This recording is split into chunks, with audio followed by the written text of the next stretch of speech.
খোৱা বোৱা হ'লনে আপোনালোকৰ? নিশ্চয় হ'ল চাগে, টাইমো হ'ল 9:30 বাজিলে নহয়। আমি খাই বৈ ৰুমত আহিলোঁ আৰু এইফালে এজনে মোবাইল চাই আছে। এতিয়া আকৌ কেইজনমান আহিব ইয়াত কমেণ্ট কৰিবৰ কাৰণে, কাপোৰ নাই নেকি। কাপোৰ বাৰু কাৰ নাথাকে নহয়নে? কেতিয়াবা ঘৰত যেনেকৈ থাকে তেনেকৈ মই মোবাইলটো লৈ মই ভিডিঅ' কৰি দিওঁ, মানে তেনেকৈয়ে থাকে ঘৰত। আৰু মই ভিডিঅ'টো কৰি দিওঁ আৰু ওলাই দিয়ে, আৰু মই ভিডিঅ'টো ডিলেট নকৰি মই মানে দি দিওঁ ভিডিঅ'টো। আৰু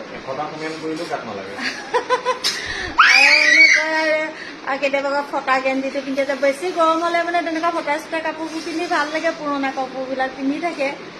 আৰু মই তেতিয়া তেনেকুৱাতে মই ৰিলচ এটা বনাই দিওঁ আৰু ভিডিঅ'টো আপলোড কৰি দিওঁ, আৰু কয় আৰু নিজে হ'লে এনেকুৱা পিন্ধিছে আৰু সেইজনৰ কাপোৰ নায়েই তেনেকুৱা পিন্ধিছে।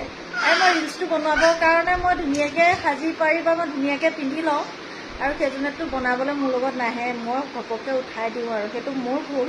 কিন্তু এইটো নহয় যে কাপোৰ নাই দেই, তেনেকুৱা কমেণ্ট নকৰিব।